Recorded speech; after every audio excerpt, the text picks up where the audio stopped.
A'udzu billahi minasyaitonir rajim. Bismillahirrahmanirrahim. Alhamdulillahirabbil alamin, bari'il khalaiqi ajmain wa sallallahu ala khairi khalqihi Muhammadin wa alihi thayyibin at-tahirin. Amma ba'd. Assalamualaikum warahmatullahi taala wabarakatuh.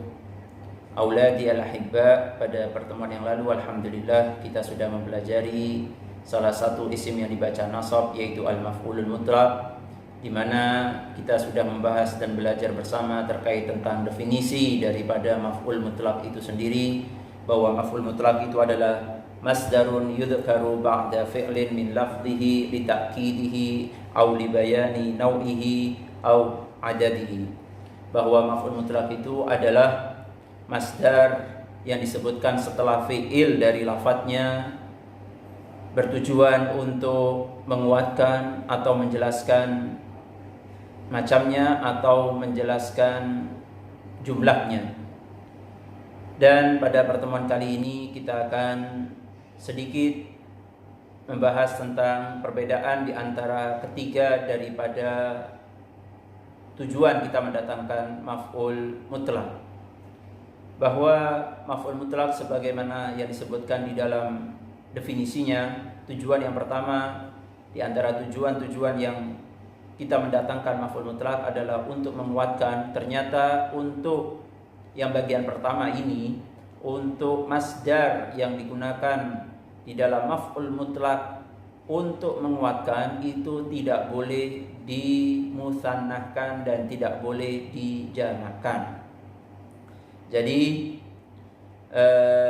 ketika kita menguatkan sebuah kalimat dengan mendatangkan masdar, yang masdar itu diambil dari lafadz fi'ilnya, maka masdar yang kita datangkan itu tidak boleh untuk dimusannahkan, bentuknya harus selalu mufrad dan juga tidak boleh dijamakkan. Jadi ketika kita mengatakan qatalal harisul lissa qatlan, maka kita tidak boleh mengatakan qatalal harisul lissa qatlaini, karena kalimat qatlan di dalam contoh tersebut disebutkan untuk menguatkan.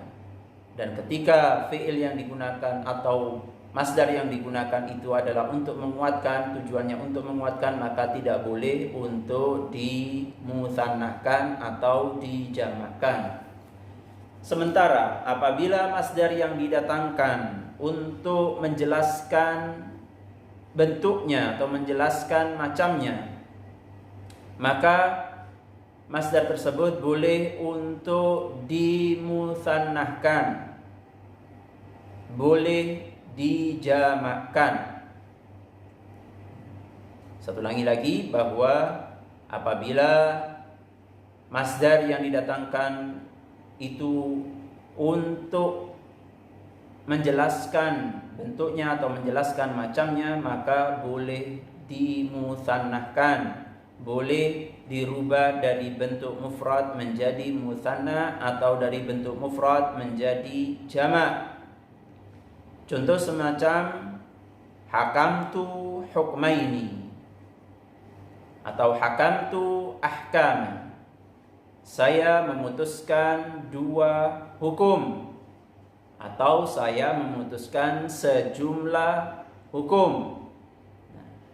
Maka apabila menjelaskan untuk bentuknya, ya, maka boleh dimusannahkan atau boleh dijamakkan. Begitu halnya dengan ketika kita mendatangkan masdar sebagai maf'ul mutlaq yang bertujuan untuk menjelaskan jumlah atau bilangannya, itu juga boleh untuk dijamakkan atau dimusannahkan. Contoh kalimat ilajun, itu adalah bentuk masdar mufrad, dan ketika atau ilajan, tetapi ketika kita berubah menjadi musanna ilajaini atau ilajatin dalam bentuk jamak muannas salim. Nah, ketika kita mengatakan alajtul marida ilajan wahidan, saya mengobati seorang pasien dengan 1 kali pengobatan. Sementara kalau kita ingin menjelaskan bahwa kita mengobati si pasien sebanyak 2 kali, maka boleh. Karena masdar yang kita gunakan itu bukan dalam rangka kita ingin menguatkan fiilnya, tetapi dalam rangka ingin menjelaskan jumlahnya atau bilangannya. Menjadi alajtul marida ilajaini, boleh. Atau ketika kita ingin mengatakan bahwa kita mengobati si pasien itu sebanyak 3 kali, maka alajtul marida alajtul marida thalathata ilajat. Jadi saya mengobati si pasien sebanyak 3 kali pengobatan.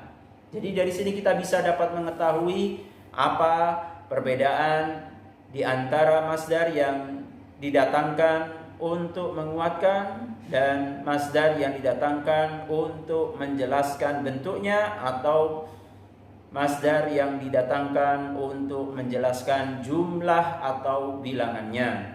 Nah, setelah kita mengetahui hal tersebut, apakah masdar dari maf'ul mutlak itu boleh dimutsanahkan atau boleh dijamakkan dan kapan tidak boleh, kita juga perlu untuk mengetahui bahwa ternyata yang menasabkan masdar itu atau yang menjadi amil daripada maf'ul mutlak itu ada 3 hal. Yang pertama adalah al-fi'lu, fi'il, jelas. Seperti dalam contoh qatalal harisul lissa qatlan. Nah, yang menjadikan nasabnya qatlan adalah fi'il qatala, dan ini adalah amil yang pertama. Sementara amil yang kedua adalah al-wasfu, yaitu isim sifat yang bisa beramal seperti fiilnya. Karena terkadang yang namanya isim sifat seperti isim fa'il itu dia bisa memiliki amal seperti amalnya fiil. Artinya dia bisa merofakkan dan dia juga bisa menasabkan. Nah, di dalam bab maf'ul mutlak ini salah satu yang menjadi amil daripada maf'ul mutlak selain daripada fi'il yang tadi pertama telah saya sebutkan adalah al-wasfu, isim sifat. Bagaimanakah contohnya?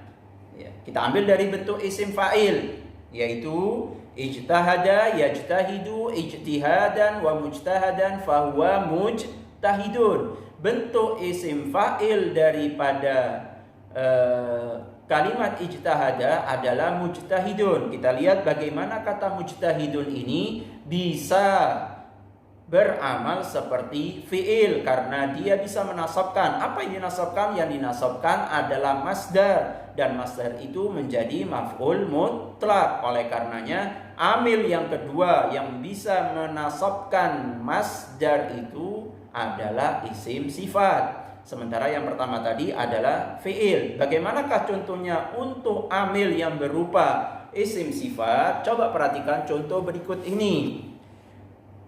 Ra'aituka mujtahidan ijtihadan. Ra'aituka mujtahidan ijtihadan. Saya melihat engkau benar-benar rajin, benar-benar giat. Nah, kalimat ijtihadan di bagian akhir itu dibaca nasab menjadi maf'ul mutlak. Dan yang menasabkan dia bukan kata ra'aituka.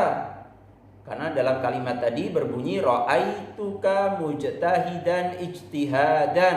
Kenapa dibaca ijtihadan? Karena dia menjadi maf'ul mutlak dan yang menjadi amil Yang menasobkannya adalah kalimat mujtahidan. Bagaimana bisa? Ya, karena kalimat mujtahidan adalah bentuk isim fa'il yang beramal seperti amalnya fi'il. Kemudian yang ketiga, yang menjadi amil, yang bisa menjadi amilnya maf'ul mutlak adalah masdar itu sendiri. Nah, seperti kalimat jadda yajiddu jiddan.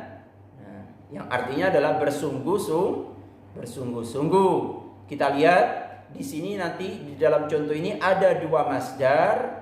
Masdar yang pertama adalah amil.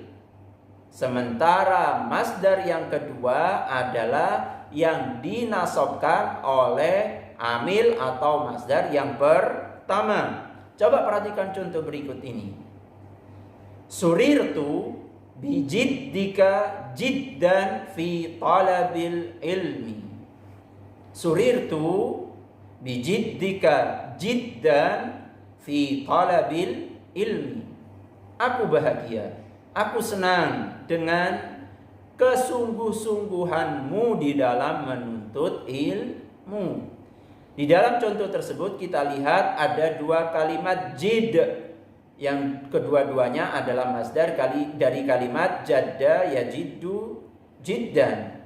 Nah, contoh tersebut kalau kita perhatikan di dalam contoh yang atau di dalam masdar yang pertama itu dibaca jar karena kemasukan huruf jar yaitu ba bijiddika. Sementara kalimat jiddan yang kedua dia juga artinya sama yaitu sungguh-sungguh. Namun kenapa dibaca nasab? Dia dibaca nasab karena menjadi maf'ul mutlak.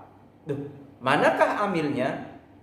Yang menjadi amil atau yang menasabkan kalimat jiddan bukan kalimat surirtu, bukan fi'il. Lantas manakah yang menjadi amil? Yang menjadi amil adalah masdar di bagian pertama yaitu bijiddika jiddan. Kalimat bijiddi, jid itu ternyata menjadi amil yang menasabkan kalimat jiddan. Surirtu bijiddika jiddan fi talabil ilmi. Demikianlah yang bisa Ustaz sampaikan pada kesempatan kali ini berkaitan tentang keterangan lanjutan dari maf'ul mutlak, dan semoga bisa difahami. Dan berikut nanti Ustaz akan kirim kepada kalian tugas dari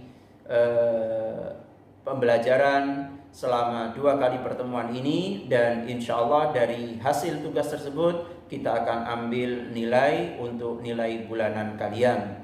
Kurang lebihnya Ustaz mohon maaf yang sebesar-besarnya. Wabillahi taufiq wal hidayah, tsumma ridha wal inayah. Ghafarallahu lana wa lakum.